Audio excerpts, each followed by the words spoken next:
Arsenal were at it again, smashing 3 past Manchester United in a game which had so many twists and turns. The Gunners got their sweet revenge. So from a Nketiah Saka masterclass to Eddie Nketiah's last minute winner and Mikel Arteta's game changers, as per, let's break it all down and discuss the 5 things that we learned from Arsenal 3, Manchester United 2.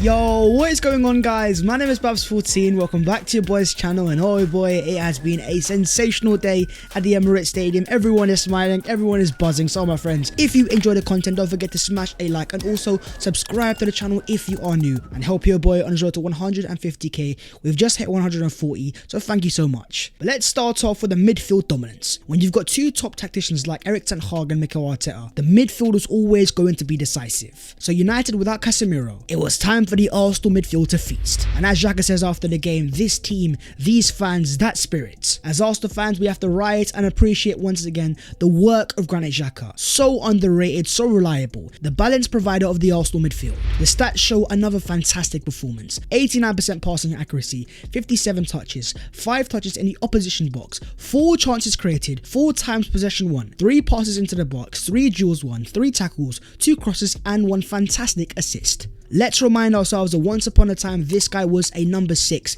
a defensive midfielder, but with 5 assists this season, Mikel Arteta has transformed him. Alongside him you had the Arsenal captain Martin Odegaard. He gets the goals, he gets the assists, but what I love so much about Odegaard is he is an entertainer by heart. And in this game, bringing out the dummies, the flicks, the flip-flaps, Odegaard is a silent assassin, and if he's not making the final pass, he's always involved in the build-up. He always wants the ball even under pressure, and in this game McTominay couldn't live with him. But at the base of the midfield you had Thomas Partey, providing Arsenal with the steal, the tackles, the interceptions. This season in so many of the big games, the Arsenal players rise, their games get better, and in this game you even saw Thomas Partey somehow get faster as he galloped back to get the ball back from Antony. But Arsenal also had a 4th midfielder, and that was our left back Alexander Zinchenko, who if you look into his touch maps, he was all over the pitch. 85 touches, the most of any Arsenal player. Ask yourself the question, does this look like a left back? Often we've praised Zinchenko in terms of his inverted ability to move inside midfield to help Arsenal dominate games. But in this game we saw Zinchenko's variation, in the final third providing a fantastic overlap as he played a massive part in Arsenal's winner. And make no mistake, Zinchenko for me is the glue of this Arsenal team, and this guy knows how to win. 4 Premier League titles. Zinchenko has won 82% of Premier League games that he's been involved in,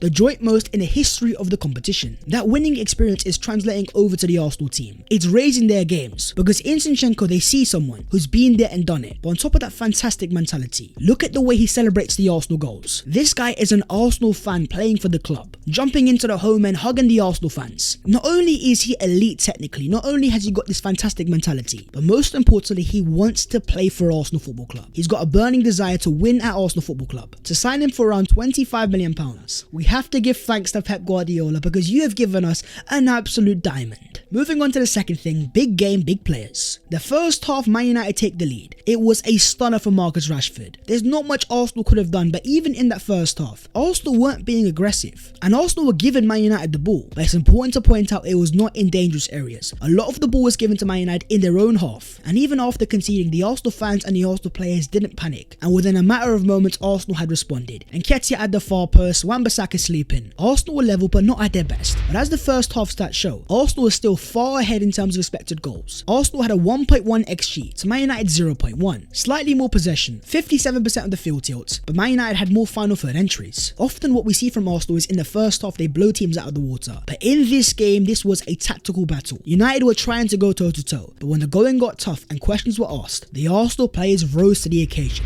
And as the XG shows, Arsenal registered a massive 2.68 and limited Man United to 0.39. You'll hear a lot of United fans and pundits say that this game was an even battle, but when you see the XG there and the lack of United's big chances, even if Arsenal weren't at their sublime best, they were still utterly dominant. Look at the overall stats: 24 shots, 19 from open play, 57% of the ball, 540 passes completed, 68% of the field tilt, and 59 final third entries. The field tilt shows that in the second half it was way wave after wave of Arsenal pressure, especially after United scored. And being at the Emirates Stadium, it was a sublime feeling. Arsenal had United pinned back, they were sustaining pressure, and it was a siege. Arsenal had 63 touches in the Man United box in this match, the most that any team has managed so far in any game this season. The epitome of final third dominance. With the fans so loud and so supportive, it creates a level of pressure that opposition players cannot survive with. It's suffocating. It's a bit like what we've seen over the years of Liverpool at Anfield. And what I found so impressive was the nerve of the Arsenal players. Even as the game entered the final minutes, the Arsenal players were still playing their football. No forcing attacks, these guys stuck to their plan. They were playing like a team full of experienced winners. That calmness is something that we have at the Emirates Stadium. There's a sense of expectancy that Arsenal will somehow find a way. And at the Emirates this year, Arsenal have been so dominant, and every single big team that's come here, Tottenham, Man United and Liverpool, have been beaten and beaten comfortably. Arsenal are setting a narrative here that if you come to the Emirates Stadium, no matter your form or your quality, once Arsenal get into their groove, it is near impossible for us to be defended. Talk to me down below in the comments. What did you guys make of Mikel Arteta's tactics? Moving on to the third thing, lethal attackers. Can we just deep it for a second? Both of the Arsenal goal scorers, Eddie Nketiah, Bukayo Saka, both players that have come through our academy, Arsenal through and through, and when the going got tough,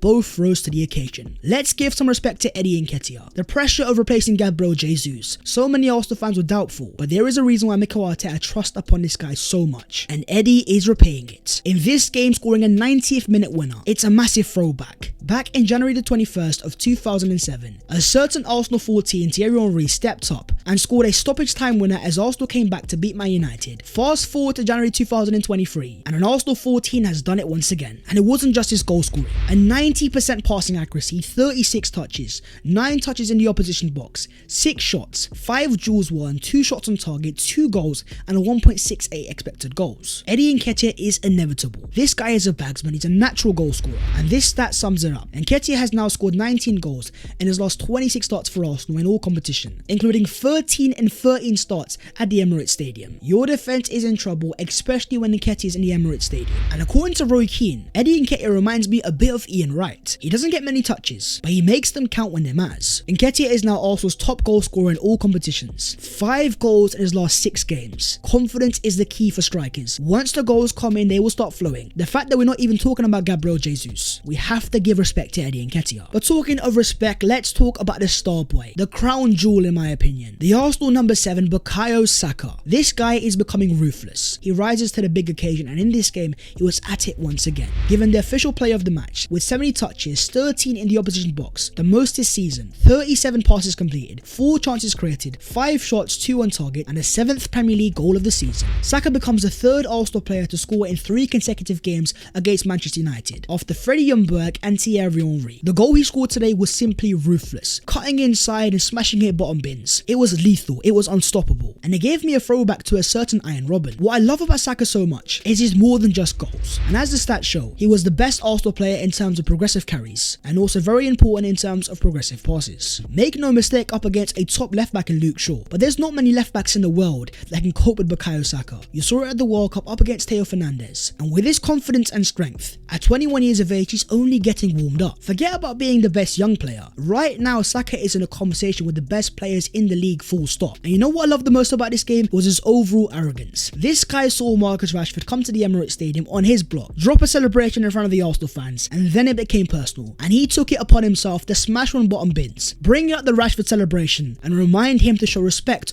on Bukayo Saka's block. It's a sort of arrogance that you need to become a truly top player. And after the game, he posted a photo on his Instagram, and one of the first people to like it was Arsenal target Declan Rice. Moving on to the 4th thing, Leandro Trossard, the game changer. In this game, Mikel Arteta had a dilemma. The game was locked at 2-2 and Arsenal were pushing, but on the left hand side, I will say we had a slightly struggling Gabriel Martinelli up against a top defensive left back in Wan-Bissaka, who's amazing 1v1s. I sensed that Martinelli was a bit hesitant, and he wasn't taking him on. Since the injury to Gabriel Jesus, we have not seen the best of Gabriel Martinelli, and I'm not surprised. When you've got Jesus alongside him, he's got a perfect partner, a player that also drifts to the left hand side, so there's an obvious combination. He doesn't have that same level of connection with Eddie Nketiah, who's far better on the right hand side and therefore has elevated the game of Bukayo Saka. But despite Martinelli's efforts, it was time for a change. It was time to bring on our new £20 million signing, Leandro Trossard. Trossard made an impact straight away, getting himself on the ball cool and calm. You could see a bag load of Laporta, a player that plays at his own pace in the final third and won't be rushed. And he might not be as explosive as Gabriel Martinelli, but he's certainly very clever. With his Premier League experience and having played before against Man United, he was not fazed by the occasion.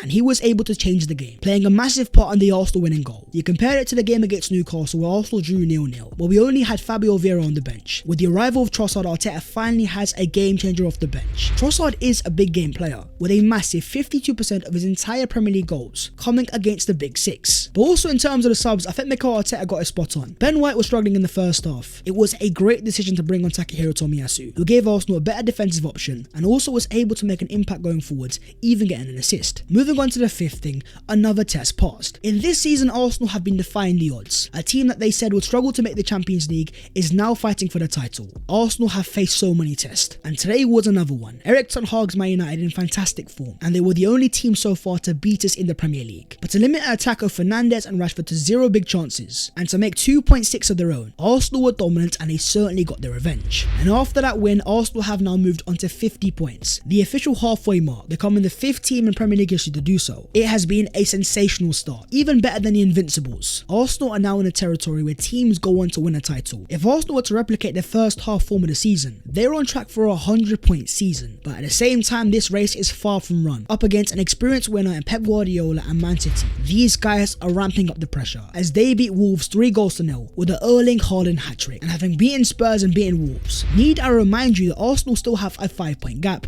and also have played one game less. And I think we have to deeper sometimes that the fact that we're even fighting for a title, where at the start of the year every single Arsenal fan was all about the Champions League, and if Arsenal were to win the league title, I believe they'd become the youngest team in history to do so, an average age of just around 24. And this is what's so scary, especially for the likes of Pep Guardiola. And watching his press conferences, what you see is a Guardiola that looks very stressed. Guardiola can see a massive threat, a young Arsenal team that has hunger, and it's not just that, but you also have the fans, and the fans are very powerful. And when you got the fans alongside the players in one united force, and that gives the team energy, and that's why Pep Guardiola always says, look at the way they celebrate. This means more, and we have a chance to make history. Could you imagine the scenes if Arsenal were to actually do it? But we are not there yet, and we must take it game by game. And next up, we've got Man City at the Etihad in the FA Cup. Then you've got games against Everton away, Brentford at home, and then it's the massive game against City at the Emirates Stadium. But coming out of Spurs and United with 6 points out of 6, this Arsenal team is showcasing. Every time this team is given a test, these guys are coming out with flying colours. Comment down below your thoughts, not just on the game but also on the title race. Do you believe Arsenal can win title number 14? But that is the video there and there, so hopefully you guys have enjoyed. If you have, don't forget to smash a like and also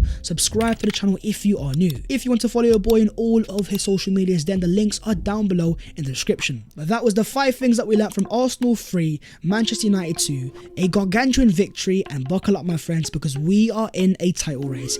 It's gonna get interesting, so stay tuned and I will see you next time. Take care, in a bit.